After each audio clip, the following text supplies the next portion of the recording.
development with their business. But I always struggle with like, who am I and what do I do and like, why do people hire me? And I hate when people ask me like, what did you speak about and all that kind of stuff. And it always felt awkward. And so I was finally able to kind of narrow that down. And so if you guys think it'll be helpful, I'll share with you. So what I came up with for myself, and maybe you can apply it to your business. And then outside of that, or even in the midst of that, if you have any questions about anything else that I may be able to help you with, I'm happy to do it. So working with my business coach, who is a guy named Mark LeBlanc. You may have heard that name before. He's one of the past presidents of the National Speakers Association. So I believe in coaching. So I do have a coach that I work with all the time. So we were trying to figure out, first of all, what are the 3 reasons that people hire you? And for all of us, that's something that we need to get clear on. And so I'll share mine with you, and then you can think about these for yourself. So for me, my 3 reasons after going around and around is the first reason that people come to me sort of on the outer layer is because they either need content creation or content evaluation. So that basically means that a person comes to me because they either have a presentation already and they want to say like, how does this thing measure up? Or I may need to do a few things to it. Or they've been put in a position where they have to speak and they have no content at all. And so we're sort of starting from scratch. So at the basic level, that would be the reason that I engage someone. So asking yourself that same question, what would be the basic reason that someone engages you? And if you're able to answer all of these while you're sitting here, I would be like totally shocked and surprised. So this may be something you go back to later, but the point here is to just give you this framework. Then the second reason that people hire me, sort of that next layer inside, is for content customization.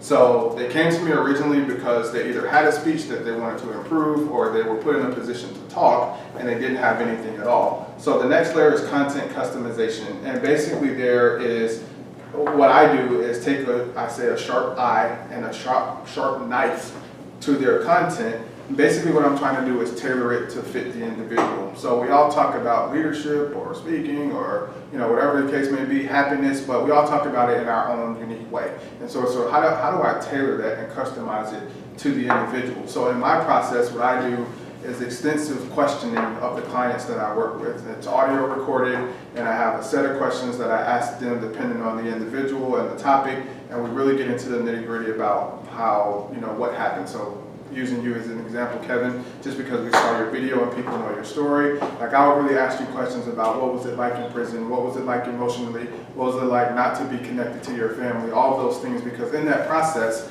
we're going to be able to make your story, your presentation, different from anyone else who's had a similar experience. And then the last reason that people hire me is comfort. So they want to be comfortable when they're on the platform, they want to reduce the stress, anxiety.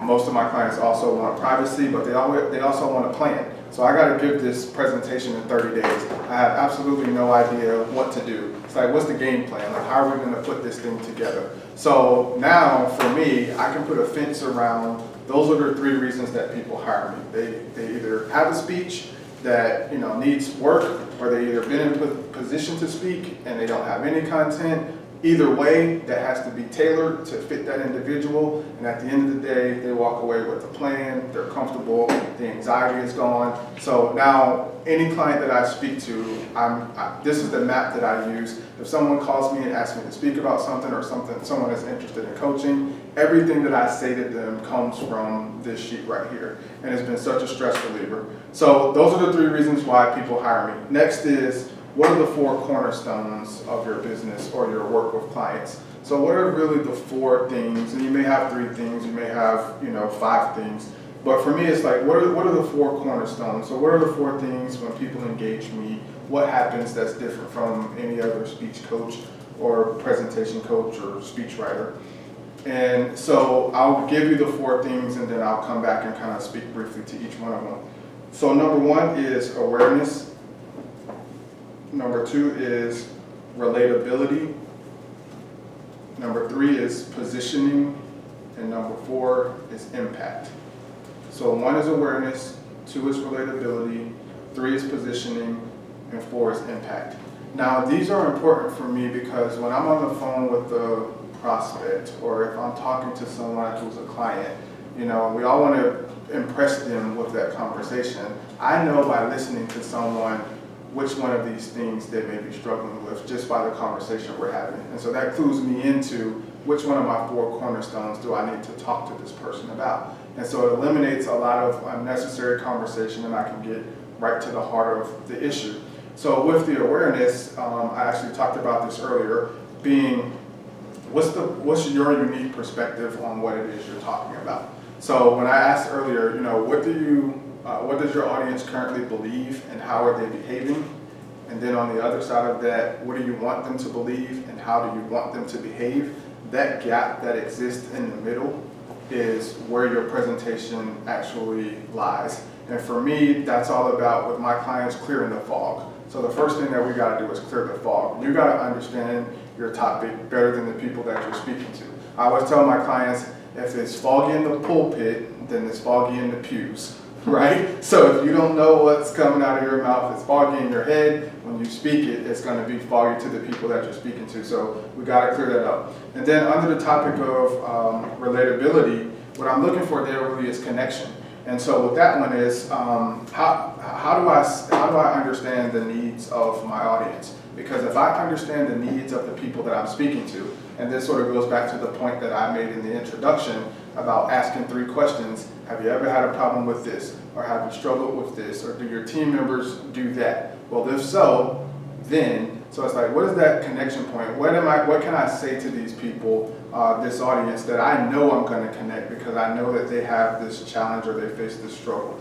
And then under positioning is how do I get buy-in? So how do I compel my audience to buy into what I'm talking about? So now that I know what their struggles are, Sherry, now that I know how this particular company feels about happiness and what their disposition is to happiness, what position do I now take on happiness so that I can speak directly to them, and that way they'd be willing to engage me. And then the last one with impact is just basically like, how do I build advocacy? So how do I invoke change or gain acceptance or get permission, whatever it is that you're trying to accomplish for your audience. And so again, the point of all this is when I have a conversation with anyone who is interested in business with me, or if I'm just expressing, you know, the value that I bring to the table, it's going to be, these are going to be the things that I'm going to talk about. And then, so the first was the 3 reasons why people hire you. The second was the 4 cornerstones of your business. And then lastly is, what are your outcomes? Okay, so for me, I have 4 outcomes. You may have 3 outcomes or 2 outcomes. For me, the first one is clarity. So when people engage me, what happens because I work with Dez? What happens because I work with Kevin on ethics? What happens because I work with Manita on training? For me, it's clarity. So clarity of thought and message. So when I engage a client, I want their thoughts to be clear about their topic, crystal clear, and also clarity of message. So when that message comes out, it flows in a straight line and people can clearly understand what you're talking about. Second is confidence. So confidence to deliver a compelling presentation. If you're clear, then you're halfway on your way to confidence because you say, I know what I'm talking about here. And as we talked about earlier, you open the door for that passion and everything else to come through because you're not caught up on the words that are in your head. Third, and for me, is trust. And trust is really big with any audience that you're speaking to, that you want them to trust you. So my goal as a coach will be to help you gain trust with your audience. And then of course, lastly is influence. So how can you influence your audience? How do you affect their thoughts? How do you affect their behaviors and their actions in a way that's consistent with the goals and what you're trying to accomplish with your presentation? So through all my years of NSA, like I've struggled, and it's been almost 10 years now, but just going back and forth and doing different presentations. And I started off speaking, I was doing a lot of mentoring in high schools, and so I thought I was going to be the world's greatest youth speaker, and so I was putting a lot of effort into that. And then I figured out that, well, kids can't pay you, and I was interested in money. So I was like, I love the kids, but let me abandon this shit because this is not going to work. And then, you know, I work for the government, I work for the Social Security Administration, and so a lot of the speaking that I was doing was to financial planners and to corporations about the ins and outs of Social Security. And then I became the Social Security guy for a while. And I was like, let me talk about that. Well, I found out, well, should have already known, but the government offers those services for free. So it's like, why would I pay you 10 grand to come here to talk something that I can have a government person come and talk about for free? So that business model didn't stand up long. And just being around NSA, the way I sort of stumbled into this is I would just hear people give presentations, and I would always have ideas about, wow, if you said that this way, or if you did that way, you know, it could be just a little bit better. And to be honest with you all, I just didn't have the confidence in myself at that point to say that I could coach someone to speak. And so I was called on by a few people in NSA to help me with presentations, people that I looked up to, and that's where the confidence started to build. I made a connection with a few people in NSA who were speech coaches and trainers. I quit my gig. I started traveling with them to do coaching and presentation. They would give me clients that either couldn't fit their schedule or either couldn't pay their fee. And I started to develop my client base there, and it sort of expanded from there. And so this whole time I've just been trying to figure it out. And I think that we're all sort of in different stages of, you know, trying to figure it out and trying to find the right audience. And looking back for me, the biggest thing was I was always in NSA, so I thought that I needed to be on a stage in front of 10,000 people speaking. But I found that I really get the most joy from helping other people, you know, with their confidence and all the things that I just talked about so that they can go out there and speak. And I do still speak quite a bit now, but when I go out and do presentations, it's really marketing to get more coaching business. So I won't turn down money to speak, but a lot of times when I speak, I'm not compensated for it. But I try to make sure to the extent possible I'm in front of the right audience who can hire me to speak. And so I feel like I'm in the sweet spot now that I've been chasing for a long time. So I just encourage all of you, you know, wherever you are on your journey, to just stay with it. And, you know, you'll eventually find it. And I've felt the frustration of hitting my head against the wall. And is anybody listening to this message? Isn't it good enough? And am I good enough? And, you know, the imposter syndrome, it's like, who am I to tell these people this, you know? So I've been there, done that, you know, got the t-shirt, and still to this day do it, you know, feeling like, who am I to be even here today? It's like, who am I to talk to you about this stuff? But, you know, I think that's something that, you know, we all wrestle with to some extent, but you just have to embrace it. And I truly feel like, you know, all of us have something in our heart that was given to us. And if you feel like it, you know, it lines up with you in your heart, then go for it. And if you believe it, other people will start to believe it. Yeah, I think that's a good point, like what Sherry was saying too. Like she's standing up, she's redefining. I think we're all in that process, and that's fine. Like I know, I felt like I was like discouraged a couple of weeks ago when I gave my presentation because it wasn't moving the way I thought it should. But I just relaxed with it. I just kept pressing, like just doing like the process, like little things. Sure enough, things are coming back up. Yeah. That's what you have to do. And the one little secret is every time you bring in new content or you try to refine your content, you're usually going to take a step backwards before you go forward. And that's so frustrating for everyone because you're in your head so much as you're practicing or delivering in front of this group that when you look at it on video, you're going to think like, wow, all that time I spent, now this looks like this. But if you stay with it, you'll snap right back up and be so much further than when you started. And that's why a lot of people quit, because it's just difficult to see that process. But if you understand it from 30,000 feet. I think it's getting past the perfectionist thing, you know, thinking you've got to be perfect before you can put something out. Yeah, well, I'm sure you guys have heard there's always 3 speeches, right? You guys have heard that. Yeah. So, you know, it's the one you prepare for, the one you give, and the one you wish you gave. Yep. I think actually it's written on our critical acclaim board. Yeah. And we're all chasing the one we wish we I gave. thought Ken Punch said that. That's right, but said, not Dale Carnegie.